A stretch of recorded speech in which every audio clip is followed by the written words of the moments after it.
सोचिए, लीडरशिप का एक ऐसा स्टाइल जो लोगों को सिर्फ काम करने के लिए नहीं बल्कि उन्हें पूरी तरह से बदलने के लिए इंस्पायर करे।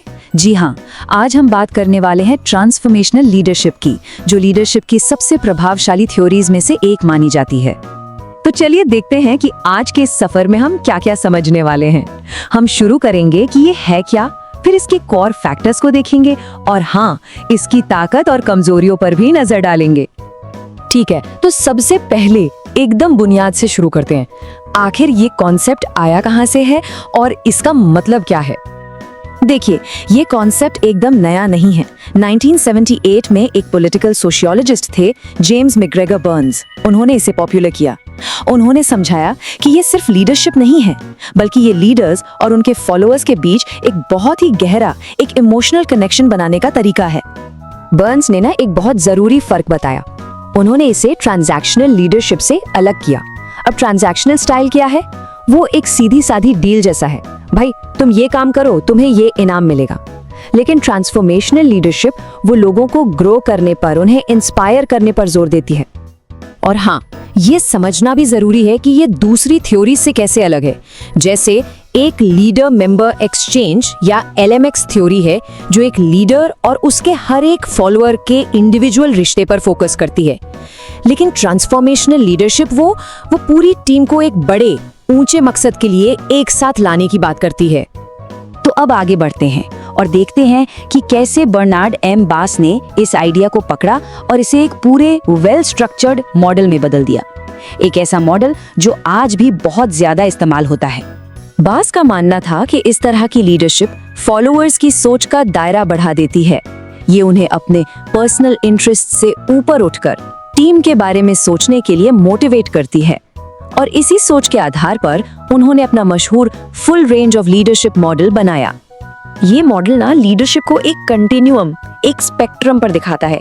एक तरफ है सबसे पावरफुल और इफेक्टिव स्टाइल, यानी ट्रांसफॉर्मेशनल। बीच में आता है ट्रांजैक्शनल, जो कि काफी कॉमन है।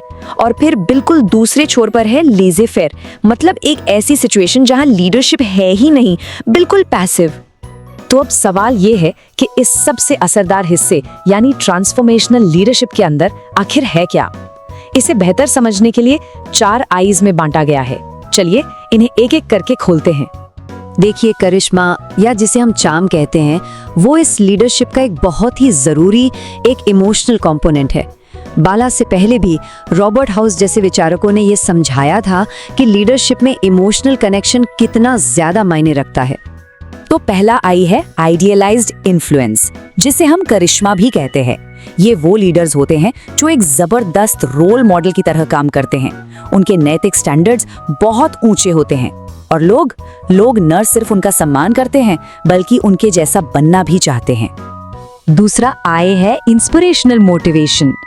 यहाँ पर लीडर्स अपनी टीम के सामने भविष्य की एक इतनी जबरदस्त और कंपेलिंग तस्वीर रखते हैं कि हर कोई जोश से भर जाता है।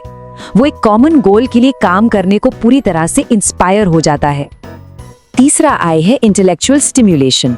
इसमें लीडर अपनी टीम को चैलेंज करता है, उन्हें नए तरीकों से सोचने के लिए, सवाल पूछने के लिए और जो पुरानी चली आ रही चीजें हैं उन्हें चुनौती देने के लिए उकसाता है। बेसिकली इनोवेशन को बढ़ावा देता है। और आखिर में चौथा आय है इंडिविजुअलाइज्ड कंसिडरेशन। यहाँ पर लीडर एक कोच या एक मेंटर की तरह काम करता है। वो अपनी टीम के हर एक मेंबर की जरूरतों को ध्यान से सुनता है, समझता है और उन्हें पर्सनली ग्रो करने में मदद करता है।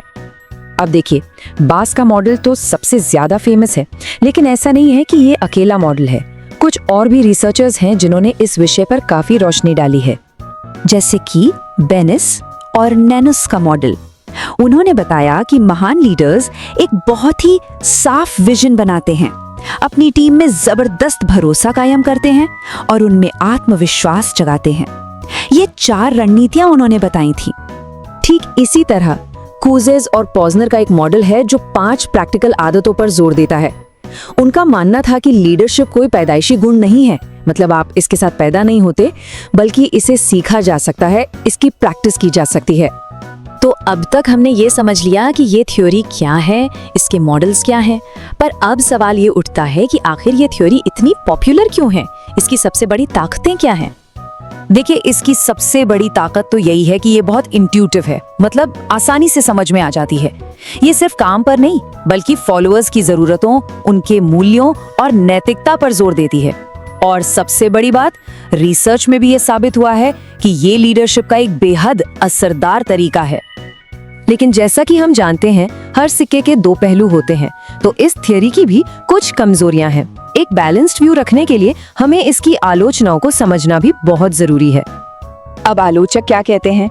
उनका कहना है कि इसके जो कॉन्सेप्ट्स हैं वो कई बार एक दूसरे में मिल जाते हैं, जिससे इसे मेजर करना मुश्किल हो जाता है।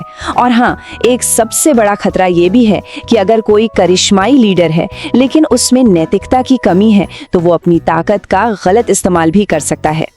तो आखिर में ये सवाल हमारे सामने खड़ा होता है, इंस्पायरिंग लीडर्स तो कमाल के होते हैं, पर खतरा तब पैदा होता है जब फॉलोअर्स उनके प्रभाव में आकर खुद की क्रिटिकल थिंकिंग, मतलब खुद सोचना समझना ही बंद कर दें। तो ये थियरी हमें लीडर्स की बड़ी जिम्मेदारी की याद दिलाती है और साथ ही फॉलोअर्स को भी सतर्क रहने के लिए कहती है।